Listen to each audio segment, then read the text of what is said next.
A Cuban medical brigade has arrived to the Turks and Caicos Islands to help fight the COVID-19 pandemic. The Chinese capital Beijing extended on Tuesday the lockdown to 18 more residential communities following a fresh outbreak of the novel coronavirus in the country's capital. Iranian authorities have warned of the possibility of new COVID-19 restrictions as the infections rate continues to climb. Hello, today is Tuesday, June 16, from the headquarters of Telesur English in Havana, Cuba. This is From the South. I'm Ernesto Dominguez.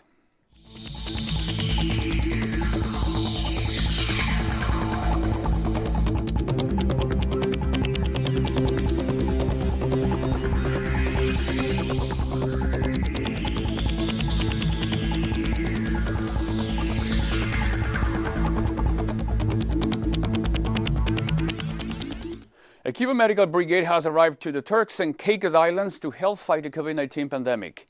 The Director General for Latin America and the Caribbean at the Cuban Foreign Ministry, Eugenio Martinez, informed on Twitter that the team of 20 Cuban health professionals arrived safely to the country, where they were welcomed by Deputy Governor Ania Williams.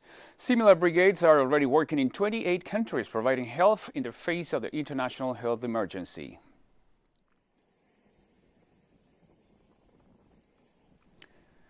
The Honduras-Cuba Friendship Association has spoken in favor of the nomination of Cuban's Henry Reeve Medical Brigades for the Nobel Prize. Vice President of the Solidarity Organization, Oscar Rolando Ramos, explained that Honduran activists have started a campaign for the Nobel Peace Prize to be awarded to the Cuban health personnel due to their efforts to combat COVID-19 in dozens of countries across the world. Through a promotional video, the association invited compatriots to promote the nomination while indicating steps to endorse it by signing petitions. In Colombia, social movements have taken to the streets of Bogotá to protest against the Iván Duque government's handling of the coronavirus epidemic. Protesters condemned President Duque and Bogotá Mayor Claudia López for what they describe as state negligence. They accuse the president of human rights violations as he has not provided any economic or health guarantees for Colombia's most vulnerable sectors. The protesters also condemned the systematic murder of social, rural, and indigenous leaders in the country.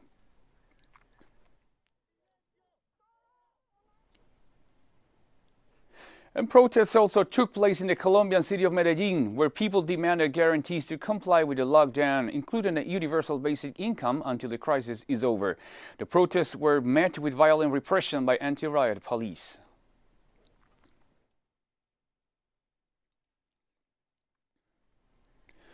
And we stay in Colombia, where the FARC party denounced the murder of another former combatant who had signed the peace accords, bringing the number of those killed to 200. Mario Telles Restrepo, a farmer and father of 3 children, was the latest victim.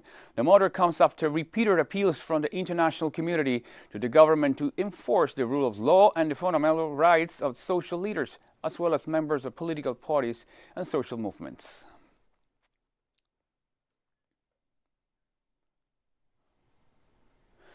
Chile has renewed its state of emergency for another 3 months in the face of the coronavirus pandemic. President Sebastián Piñera extended the decree that began in March to contain the spread of the virus. The measure includes restrictions on gatherings and movements. The announcement also puts public order in the hands of the military and establishes a nighttime curfew across the nation. Chile has officially reported almost 180,000 COVID-19 cases, and its death toll stands at over 3,000.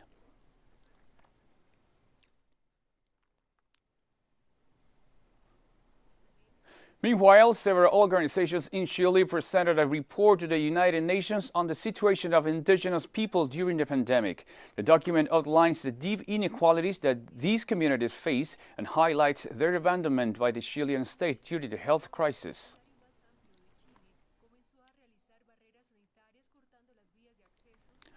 Over the last 24 hours, Brazil has reported more than 600 deaths caused by COVID-19 and over 20,000 new cases, bringing the total number to 867,000.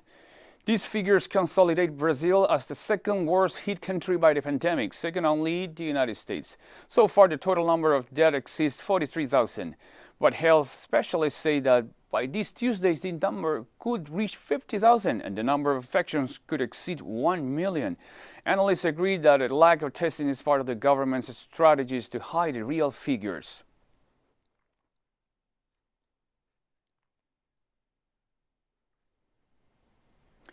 And we stay in Brazil, where taxi drivers lined up at Rio de Janeiro's iconic Sambadrome on Monday for COVID-19 testing. The unusual sight took place at the historic place, which usually hosts the city's famous carnival parades. With more people leaving their homes and using public transport since an easing of restrictions, Rio City Hall is making tests available for taxi drivers for 10 days.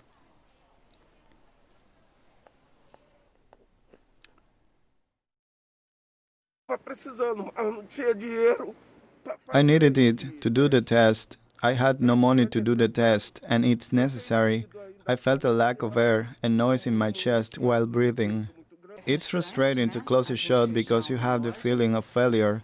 Besides that, we lost our father, our mentor, our friend, our everything. And the quarantine will continue in the department of Santa Cruz, Bolivia, despite the government's orders it be lifted. The governor of Santa Cruz, Ruben Costas, announced that the lockdown in his department will continue until June 30. Santa Cruz is the most affected region in Bolivia, with over 4,800 confirmed cases and 155 COVID-19 deaths.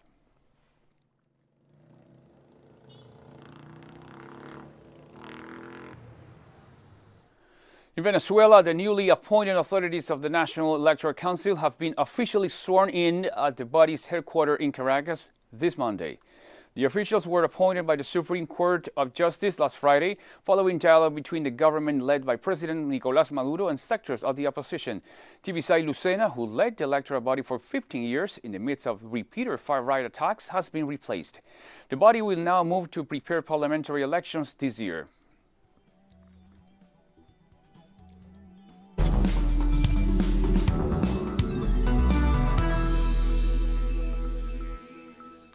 Welcome back to From the South. In China, the city of Beijing extended on Tuesday the lockdown to 18 more residential communities following a fresh outbreak of the novel coronavirus in the country's capital. Earlier, 11 communities near the Xinfadi wholesale market were under lockdown, which now raised 29. Beijing recorded another 27 domestically COVID-19 cases on Tuesday. The new cases bring the number of infections confirmed in the capital over the last 5 days to 106. All communities in Beijing are returning to level 2 response measures in wake of the new outbreak. Patients are now being treated at D-Town Hospital with at least 3 in critical conditions. Round-the-clock personnel will be dispatched to every community to check temperatures, inspect and verify health codes, ensure people are not gathering in large groups, and monitor the health of residents. Meanwhile, the opening of indoor public spaces such as sports, fitness and entertainment venues will be temporarily suspended.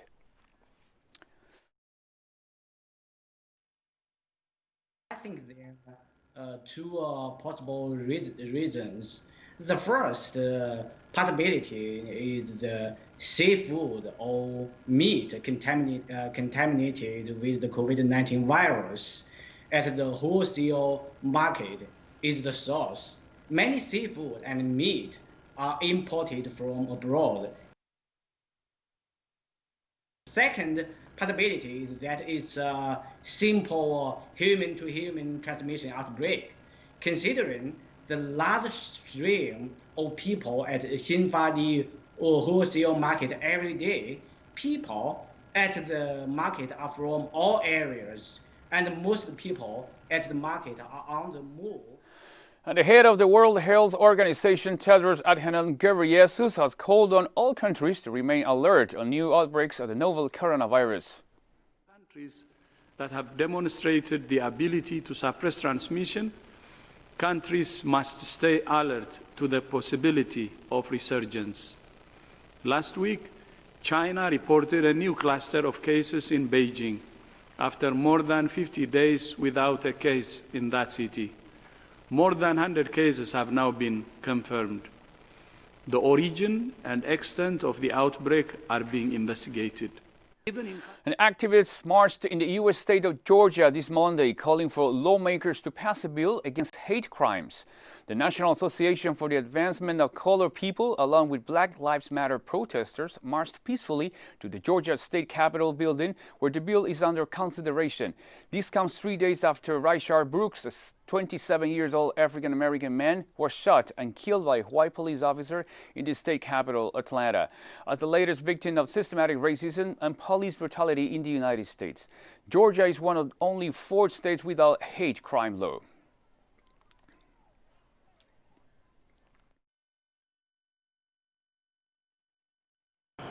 An African-American, a black man murdered in Minneapolis.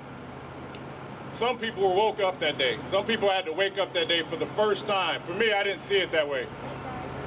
I've seen this shit for 44 years. I've seen it as a black man in this country. And it's time now that we draw attention to that. The voters are the ones who put people in office. Our organization is intentionally named Black Voters Matter because there are those among us who see black bodies as votes. They see black votes as a means to victory. But understand, we are not here to service any party or any candidate. We are here for the people. And at least 10 airlines have announced their closure following the economic crisis sparked by the COVID-19 pandemic. The president of the Corporate Association of Specialized Travel Agencies said that among the airlines are South African Airways, Air Mauritius, Avianca, TAME, LATAM, Thai, Fly East, and the German branches of Lufthansa, which filed for bankruptcy. The International Air Transport Association warned governments that other companies could close because of debts.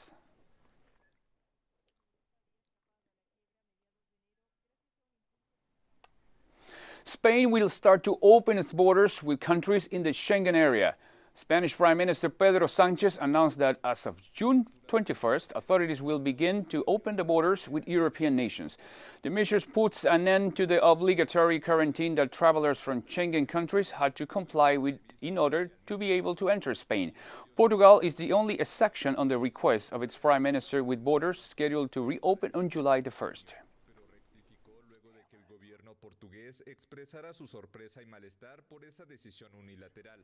Thailand on Monday lifted a curfew that lasted for over 2 months.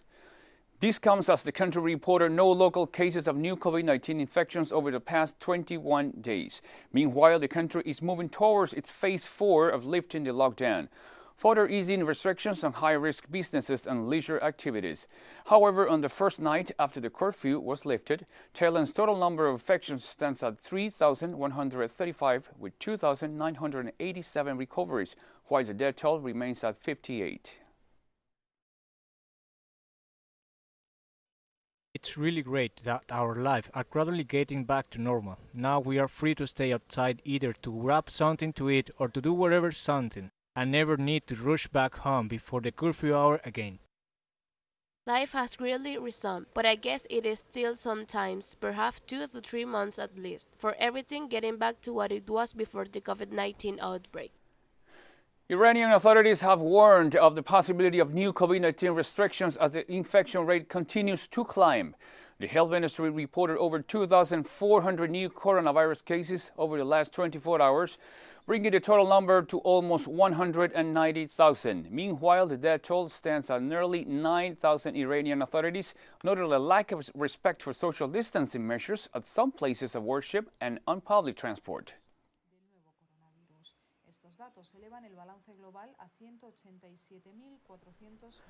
And mosques, malls and parks have reopened in Qatar as authorities are gradually lifting lockdown restrictions.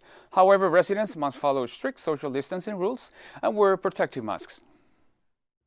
So we are happy, very happy to back to the masjid, and we hope more people to back, and we hope to be same before all the people beside each others, no distances, and this diseases will go, inshallah. This is a great blessing from God Almighty, from which people were deprived by necessity. The Prophet, peace and blessing be upon him, said there should be neither harming nor reciprocating harm. This is from the Sunnah and the Hadith that people had to adhere to at home until this cloud has passed. So they are now returning to the house of God Almighty, which is a great blessing. And we're taking one last very short break now, so stay with us for more. Welcome back to From the South. Health authorities have recorded 45 new COVID-19 cases in Eritrea since Sunday, bringing the total number of cases to 109. Meanwhile, more than 3,100 people are secured in 47 quarantine centers across the country. Eritrean authorities have warned that over 71,000 nationals have irregularly returned home, despite restrictions on movement in the region. No COVID-19 fatalities have been reported so far. The facilities will be deployed across the country to test people within their community. Nigeria is reinforced security in Borno State after a deadly jihadist attack. The Nigerian army has been deployed to the northeast of the country to protect the area from further militant attacks. Jihadists connected to the Islamic State West Africa province killed at least 20 soldiers and 40 civilians over the weekend in twin attacks in Borno State.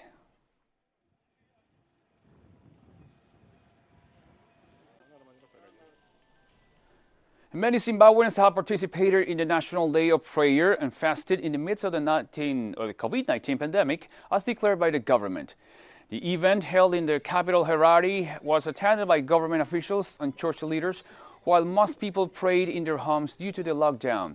The day was declared by President Emerson Mnangagwa last week. Zimbabwe has recorded 356 coronavirus cases, of which 54 patients have fully recovered, while 4 people have died from the virus.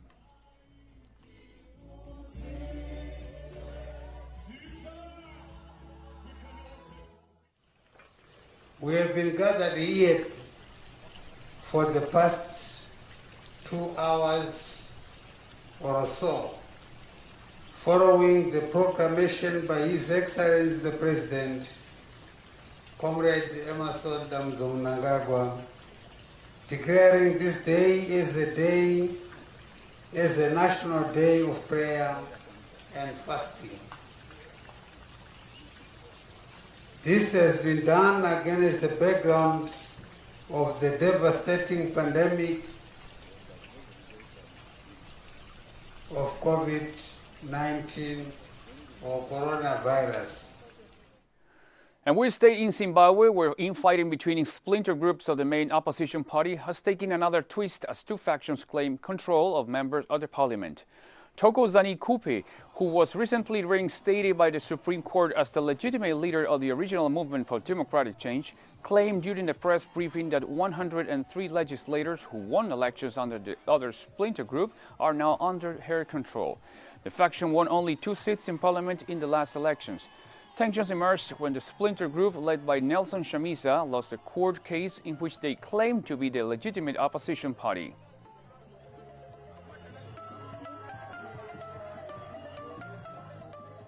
The Supreme Court simply did was that it said what happened in Bulawayo at the Stanley Square in April and what happened in Gweru in May, was it 2019, is null and void.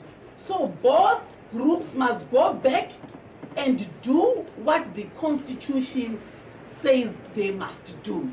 And this is what the simple did. So I have been reinstated as the acting president of MDCT. MDCT has got 103 MPs in parliament, meaning that I am currently the leader of that political party, which has 103 MPs in that parliament. The president-elect of Burundi is set to be sworn in and take office on June 18. The inauguration ceremony will be held in the Ingoma Stadium in Burundi's capital, Gitega. Evariste Ndayishimiye won the presidential elections in early May with 68.7% of the vote. He has previously held several government positions, among them Minister of Home Affairs and Public Security. Urged by the sudden death of former President Pierre Nkurunziza, the Constitutional Court ruled that the president-elect take office before the legal term scheduled to start in August.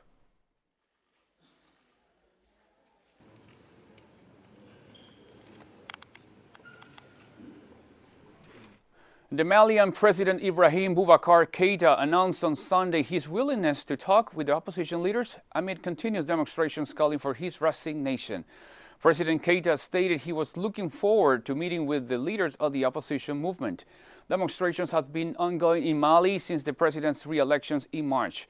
The The announcement came after Prime Minister Boubou Cissé was reappointed with the task of forming a government of national unity.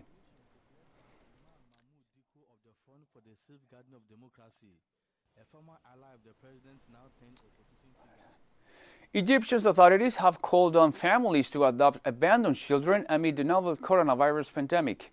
More than 12,500 abandoned children are now living with 12,000 families, while a further 10,000 remain in care homes. According to reports by the Egyptian High Commission for Alternative Families, the initiative entitled A Family for Every Child is aimed at promoting the adoptions of the children who currently live in 400 orphanages across the country. Reducing the number of children living in the country's 400 orphanages. All other Muslim countries, including the Middle East. A dozen graffiti artists in Senegal painted a mural in the heart of Dakar, paying tribute to Black Pride and in support of the Black Lives Matter movement. The wall tells the history of the African people, here in Africa, in Europe, in the United States, and all over the world. In a way, it is to relate, to speak, to give back, to pay tribute to those who have marked Black people, to those who did something, those who made the ultimate sacrifice for the African people. We painted the Black Panthers, who fought a legitimate fight to defend Black people. We painted Winnie Mandela, who fought in South Africa to end apartheid, Malcolm X, Mame Cheek, Ibrahim Fall in the religious and cultural fields, and also contributed a lot to forge the Senegalese youth. We've come to the end of this news brief, and as I always say, you can find these and many other stories on our website at telesurenglish.net.